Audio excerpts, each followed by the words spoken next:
Hello, my name is Dark Wolf Reads and welcome back to my YouTube channel. In today's video I am going to tell 3 scary stories. If you like the video, give it a thumbs up and subscribe for upcoming videos. I upload every Sunday night. If you want to follow me on social media, my links will be down below. I will also put the writers' links in the description box, make sure you go and check them out. And besides that, I hope you all have a scary night. I used to work in an office block in the city. I won't say which one in case you go looking for it. Believe me, you do not want to find it. The place was like any other commercial building with what seemed like miles of corridors that wound past offices and conference rooms, all hidden behind closed doors. Fluorescent strip lights illuminated the hallways. The white walls below them were blank except for the odd dull green emergency exit sign. I'd walked the hallway for 3 years. It wasn't a difficult job. All I had to do was turn up in my cheap polyester guard uniform and do an occasional patrol of the building. In all my time there, I'd never seen any of the staff who worked in the rooms, not even a cleaner. At first I had been diligent in my duties, doing a circuit of specific corridors once every hour, but after months of this I had fallen into a cycle of complacency and boredom. I would walk the hallways twice a night at most. There was never anything remotely suspicious or even that interesting in the building. Everything there was mundane, bland, and impersonal. But despite this, something about the place just didn't sit right. I'd initially put it down to that unsettling feeling you get from being in a usually busy public space when it was empty and shuttered. Hospitals, schools, hotels, all took a creepy air when lacking the presence of people within their walls. I chalked my unease up to this. That unnerving stillness permeating the building was just a trick of my mind. For a while I even believed it, until one night I took a different patrol route to the corridors, passing by offices I've never seen before. That was the night I walked by room 521 and found out what made the building so disturbing, so wrong. It started small, something a little odd that on any other night I might have just laughed off. As I passed room 521, the door handle rattled, ever so slightly. I froze and stared at the handle, but it was still. The noise must have been just my imagination. I carried on to the corridor, but as soon as my back was turned, the handle shook again. I took a moment, calmed my breathing, and turned back to the door of room 521. Thinking perhaps some member of staff was in late and playing a joke on me, I opened the door slowly. The office was empty. Just a small, tidy room, like all the others in the building. I quietly closed the door and continued on my way. I thought that the rattling handle must have been caused by something simple, perhaps vibrations from the road outside, shaking the door in its frame. Maybe a heavy truck had trundled by, while I happened to be passing that office and set the handle rattling. I tried to avoid that route from then on, but something made it impossible. Some nights I would deliberately walk past room 521, drawn to the corridor if only to prove nothing would happen and it was all in my head. Other nights I would set out into the halls, wandering far from that particular office. But when I'd look up from the faded carpet, I would see it, room 521 sitting further down the corridor. At first I believed I'd absent-mindedly walked there, almost on automatic, but again and again I ended up in the corridor leading to room 521. I'm convinced now that it wanted me there, that something in that room was calling to me. Over the following months, other strange things happened when I passed by room 521. I'd hear noises from the room when there should have been none, not at the time of night I was working. Sometimes I could hear a person weeping behind the door. Other nights it would just be a gentle knocking or scratching from the other side of the wood. These weren't so bad, I just ignored them and told myself it was all in my head. One night though, as I passed room 521, a piteous wailing scream came from the office that had sent me sprinting for the safety of my security room. I know what you're thinking. If it was so bad there, why didn't I just quit? Times are hard, and finding work is harder. I needed this job.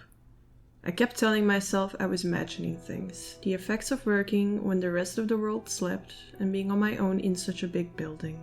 I even went into room 521 a couple of times, thinking maybe I would catch someone who'd been pranking me all this time. Every time I worked up the courage to open the door, no one was there. The only things in the room were office furniture laid out in the usual fashion. No pictures or personal effects, just a normal, nondescript office. That night, as I passed by room 521, something compelled me to stop. I tried to ignore the slightest tremor in my hand as I touched the cool metal handle, sweat beading across my forehead as I tightened my grip. I opened the door and looked inside. There was nothing there. No office, no furniture, just a black, empty void. I stood frozen at the threshold, staring into the depths. The rest of the building had simply gone. Where there should have been a carpeted floor surrounded by off-white walls, instead was a dark space. Not even the steel grinders and grey bricks of the building's bones were visible. It was as if the world was hanging in an abyss and I had found a secret door out beyond its margins. I felt a tremble pass through the doorframe and leaned out into the dark slightly. Straining my eyes, I struggled to pick out any detail in the black gulf before me. Every instinct told me to run and get away. That the void was unnatural and no good would come out looking further into it. A shimmer ran through the darkness, and the breath caught in my throat as I stared intently into the black, trying to disconcern anything out there. That was when it happened. The abyss, the formless empty void, blinked at me. Some vast skeins of matter passed quickly over the Stygian depths, closing in horizontally and momentarily shutting it off from my sight. The void disappeared for a fraction of a second, and I was left with the vague impression of Asian skin, the texture and color of blasted earth. It was then I realized what I had seen in the darkness. The abyssal space beyond the door wasn't empty at all. It was the pupil of a gargantuan eye, an entity so vast as to dwarf the sun in the sky, pressing its eye up against the fabric of our world. The eye saw me, tiny and insignificant as I am, and its gaze made me understand just what was beyond the door. The entity was immense beyond human understanding, and more than that, it was hungry. So very, very hungry. The distant bleak spaces it dwelled in were devoid of the life our world possessed in abundance. It blinked again, eyelids like continents colliding and receding. I could feel the entity pushing against the curtain, separating our worlds with the far-off sound of snapping threads. The gigantic being had seen me, had seen the open door, and knew it was a way into our world. I screamed, the sound rushing through my heart and lungs and exploding from my throat in a surge of terror. I fell away from the door, collapsing and crawling backwards on all fours like a hunted animal.